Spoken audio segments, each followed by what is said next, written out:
नमस्कार दोस्तों, आपका स्वागत है अनटोल्ड बाय शुभम में। और आज का टॉपिक है धर्म। तो देखते हैं कि प्रभुपाद जी ने धर्म पर हमें क्या बताया है। तो शुरू करते हैं।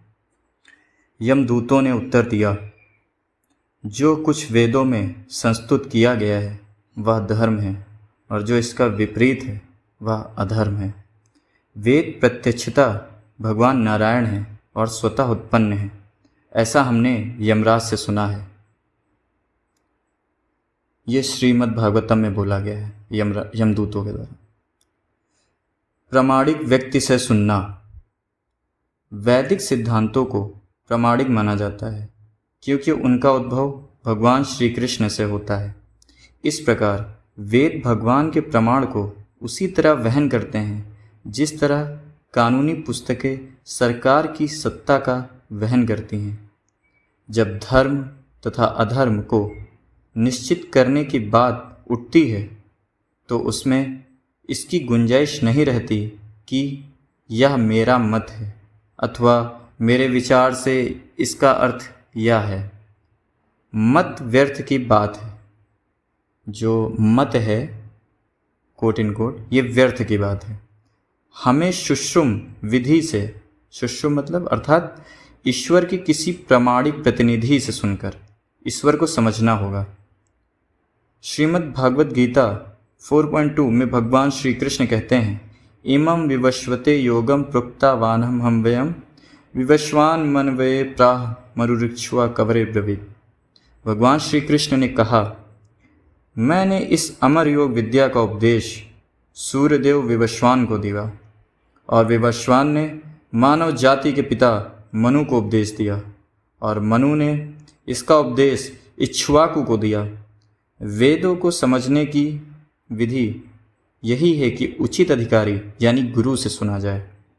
इसलिए यमदूत यह मांग कर रहे थे कि विष्णुदूत उन लोगों के कर्तव्य पालन में हस्तक्षेप ना करें क्योंकि वे प्रामाणिक महाजन यमराज के आदेश के अंतर्गत कार्य कर रहे थे। यमराज 12 महाजनों में से एक हैं। वे वैष्णव हैं, किंतु उनका अकृतज्ञ कार्य ऐसे लोगों को दंड देना है जो पाप कर्म करते हैं।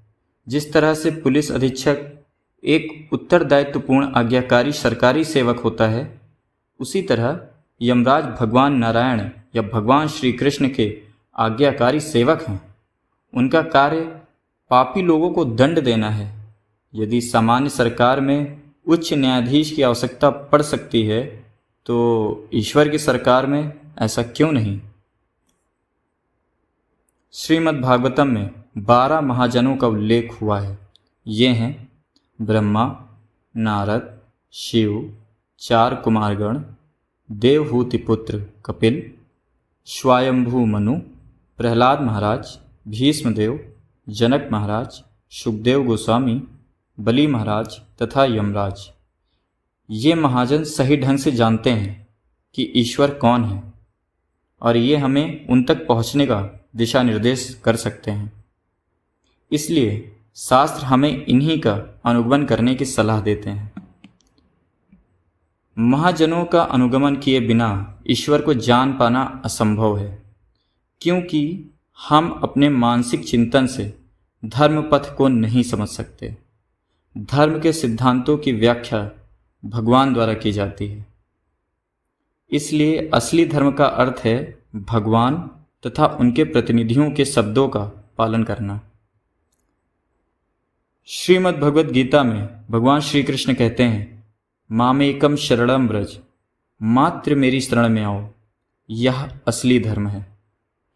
अन्य सब कुछ अधर्म है। इस पर ध्यान दीजिएगा कि ये है असली धर्म। जो हमारे देशों में, जो दुनिया में जो धर्म बताया जा रहा है, ये सब धर्म नहीं है। ये सब तो मानव जाति को भ्रमित करने के लिए चीज़ें की गई हैं। तो असली धर्म है जो भगवद गीता में भगवान श्री कृष्ण कहते हैं कि मेरी शरण में आओ। मनुष्यकृत धर्म धर्म नहीं है, यह ठग विद्या है। आजकल महाजनों का संदर्भ दिए बिना अपना अपना धर्म गढ़ने का चलन बन चुका है। मनुष्य को जान लेना चाहिए कि धर्म का अर्थ है ईश्वर द्वारा मनुष्यों को प्रदत्त कानून। महाजन धर्मपथ का दृढ़ता से पालन करते हैं, अतएव हमें उन्हीं का अनुगमन करना चाहिए। अन्यथा धर्म क्या है या ईश्वर क्या है, इसे समझ पाने की संभावना नहीं दिखती। भौतिक जगत में हर व्यक्ति धर्म के बारे में चकराया रहता है। अतः मुंडक उपनिषद का कथन है कि मनुष्य गुरु के समीप जाए। यदि कोई दिव्य ज्ञान जानना चाहता है तो उसे गुरु के पास जाना चाहिए। इसका कोई अपवाद नहीं है। कोई यह नहीं कह सकता मैं गुरु के पास गए बिना ही दिव्य ज्ञान समझ लूँगा। नहीं, ऐसा संभव नहीं। वैष्णव सिद्धांतों का आदेश है, आध्यात्मिक ज्ञान समझने की दिशा में पहला चरण है प्रामाणिक गुरु के शरण ग्रहण करना। और गुरु की शरण ग्रहण करने के लिए 3 सिद्धांतों का पालन करना होता है। तद्विधि प्राणिपातेन परिप्रश्नेन सेव्या। हमें गुरु की शरण ग्रहण करनी चाहिए, उससे पूछताछ करनी चाहिए और उसकी सेवा करनी चाहिए। तभी हम असली आध्यात्मिक ज्ञान समझ सकेंगे। जब सनातन गोस्वामी श्री चैतन्य महाप्रभु के पास उनका शिष्य बनने पहुँचे तो उन्होंने आत्मसमर्पण करते हुए कहा, हे प्रभु, जब मैं मंत्री था तो लोग मुझे विद्वान कहकर पुकारते थे, अतः मैं अपने को विद्वान तथा बुद्धिमान मान बैठा था, किंतु वास्तव में मैं न तो विद्वान हूँ न ही बुद्धिमान, क्योंकि मैं नहीं जानता कि मैं क्या हूँ। मेरे ज्ञान का यह परिणाम है कि मैं सब जानता हूँ, अतिरिक्त इसके कि मैं क्या हूँ और जीवन की इस कष्टप्रद अवस्था से किस तरह छूटा जाए। हम देखते हैं कि आधुनिक शिक्षा यहाँ पर भी असफल हो जाती है। प्रचार अनेकानेक विषयों के बारे में बातें करते हैं, किंतु यदि हम उनसे पूछें कि आप क्या हैं तो उनके पास इसका कोई उत्तर नहीं है। विश्वविद्यालय उन स्नातकों को उपाधि प्रदान करते हैं जो सोचते हैं कि मैं पीएचडी हूँ, अत्यधिक विद्वान हूँ, किंतु यदि हम पीएचडी के इस उपाधिधारी से यह बताने के लिए कहें कि वह क्या है और जीवन का उद्देश्य क्या है, तो वह केवल अपनी शारीरिक उपाधियों का उल्लेख करेगा। मैं अमेरिकी हूँ, मैं पुरुष हूँ इत्यादि। वह केवल शरीर के साथ अपनी पहचान बतला सकता है, जो वह नहीं होता, इसलिए वह पक्का मूर्ख है। पहल अर्जुन भी शारीरिक संबंधों के विषय में सोच रहा था। हे कृष्ण, मैं कैसे युद्ध कर सकता हूँ? दूसरी ओर मेरे चचेरे भाई, सगे भाई, चाचा, भतीजे तथा साले हैं। यदि मैं इन्हें मारता हूँ तो इनकी पत्नियाँ विधवा बनकर दूषित हो जाएंगी तथा उनसे अवांछित संतानें उत्पन्न होंगी। अर्जुन अत्यंत विद्वान पुरुष था, किंतु वह उद्विग्न था। उसने कहा, हे कृष्ण, अब मैं उद्विग्न हूँ। मैं क्षत्रिय हूँ और युद्ध करना मेरा कर्तव्य है, किंतु मैं अपने कर्तव्य से विचलित हो रहा हूँ, क्योंकि मैं मोहित हो चुका हूँ और ठीक से तर्क नहीं कर सकता। मैं यह नहीं जानता मुझे क्या करना चाहिए, इसलिए मैं आपके शिष्य रूप में आपकी शरण ग्रहण करता हूँ। कृपया मुझे आदेश दें। वैदिक वाग्मय से हमें जो पहली सलाह मिलती है वह यह है कि गुरु कोई खिलौना नहीं होता। किसी को यह नहीं सोचना चाहिए मुझे इसलिए गुरु चाहिए क्योंकि आजकल इसका फैशन है, किंतु उसके आदेश पालन करने की कोई आवश्यकता नहीं